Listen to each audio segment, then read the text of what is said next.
Indosias yang ada di rumah, apa kabarnya? Gue Hendy. Nah, semakin sering gue ada di rumah, gue tuh semakin sering lagi dan semakin rutin belajar masak. Nah, kadang tuh gue suka bingung banget ya, ternyata minyak goreng tuh jenisnya tuh banyak banget. Jadi gue mau langsung nanya aja sama temen gue Helen untuk menjelaskan kira-kira mengenai minyak goreng ini seperti apa. Len, kira-kira lo bisa nggak sih kasih tahu gue perbedaan minyak goreng yang sering kita temui di pasaran itu tuh seperti apa sih sebenarnya? Hai, gue Helen, food editor dari Andes.tv. Hari ini gue akan mencoba untuk menjawab pertanyaan Hendy seputar minyak goreng. Nah, daripada nunggu lama-lama, gue bahas satu persatu.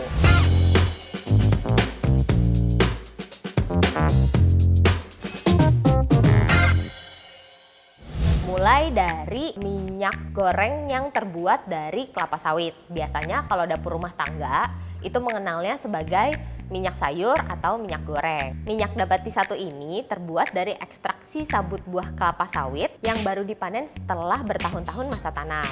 Nah, Indosias pasti sering dengar deh kayak orang suka ngomong jangan sering makan gorengan, nanti kolesterol.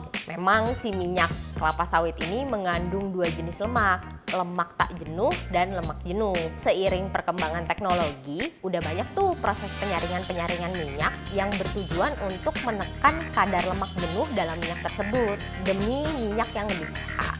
Kalau ngomongin minyak kelapa sawit, titik asapnya itu bisa mencapai hingga suhu 232 derajat Celcius. Makanya minyak jenis ini cocok banget untuk metode memasak deep frying atau menggoreng dalam minyak yang banyak banget. Gak cuma buat menggoreng, minyak kelapa sawit ini juga cocok buat menumis. Karena biasanya kan kalau misalnya numis itu suhunya lebih rendah daripada suhu untuk menggoreng.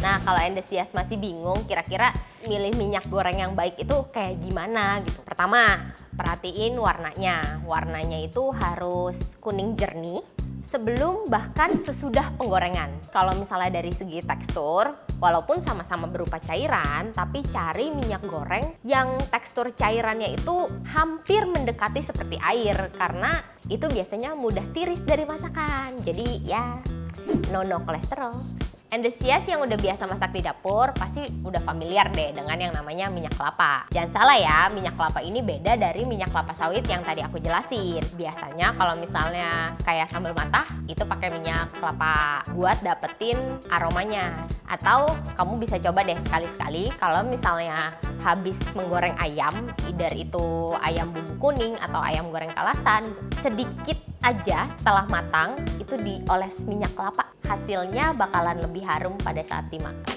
Buat Indosias yang lagi ngejalanin program diet, pasti udah familiar deh sama yang namanya minyak zaitun atau olive oil. Minyak zaitun yang mau gue bahas hari ini dibedakan ke dalam dua kelompok. Jadi kelompok yang pertama itu ada light olive oil dan pure olive oil. Walaupun pure berarti murni, nyatanya dua jenis olive oil ini memiliki kandungan nutrisi yang lebih rendah dibandingin olive oil jenis lainnya.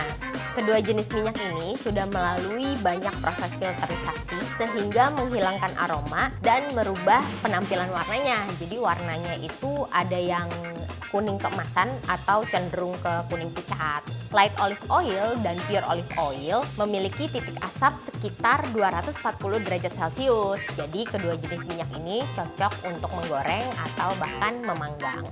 Kelompok minyak zaitun yang kedua yang mau gue bahas itu ada virgin dan extra virgin olive oil. Apa sih bedanya virgin dan extra virgin olive oil? Jadi kalau misalnya extra virgin olive oil itu terbuat dari buah zaitun yang udah dihancurkan, kemudian diperas dan diambil minyaknya.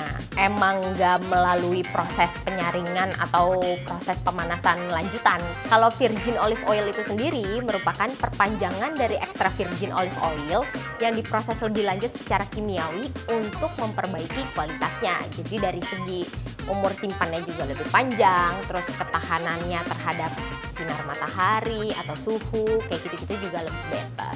Kedua jenis olive oil ini memiliki smoking point atau titik asap yang lebih rendah, sekitar 160 derajat Celcius. Makanya penggunaan extra virgin olive oil ini better hanya untuk sebagai salad dressing atau kalau misalnya mau dimasukin ke dalam masakan, mendingan tunggu masakan itu mateng baru di drizzle. Selain dapat aromanya, nutrisinya juga masih terjaga. ada lagi nih minyak dari bahan lain. Contohnya aja kayak minyak wijen. Pasti udah familiar kan sama minyak wijen. Nah, sesuai dengan namanya, minyak ini memang terbuat dari perasan biji wijen yang sudah dihaluskan. Biasanya tuh warna minyaknya lebih coklat gelap, terus teksturnya juga lebih pekat dan aromanya tuh tajam banget. Minyak wijen biasanya digunain untuk sajian-sajian Chinese food. Titik asap minyak wijen itu sendiri mencapai suhu 232 derajat Celcius. Meskipun tinggi seperti minyak kelapa sawit, tapi minyak jenis ini tidak dianjurkan untuk menggoreng makanan karena aroma minyak wijen itu sendiri tuh kuat banget. Jadi better hanya untuk menumis atau di drizzle setelah makanan itu matang.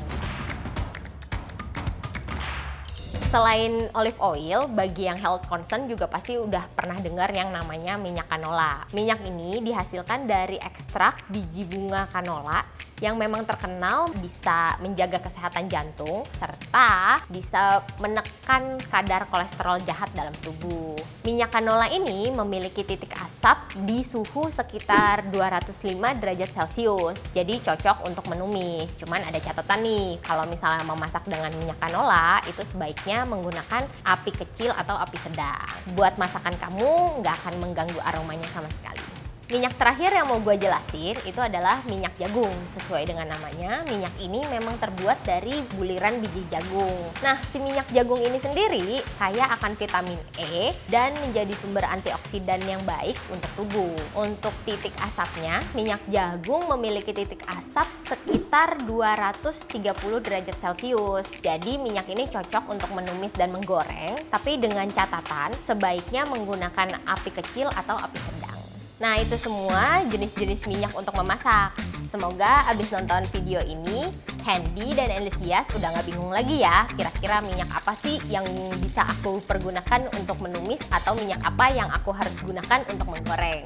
Kalau ada pertanyaan atau kira-kira Endlesias punya ide lagi nih, apa sih yang kita akan bahas, langsung aja komen di kolom komentar dan jangan lupa untuk selalu follow Instagram dan Facebooknya Endes.tv serta subscribe YouTube-nya Endes.tv dan sering-sering deh kunjungin websitenya Endes.tv atau jangan lupa download aplikasinya Endes.tv.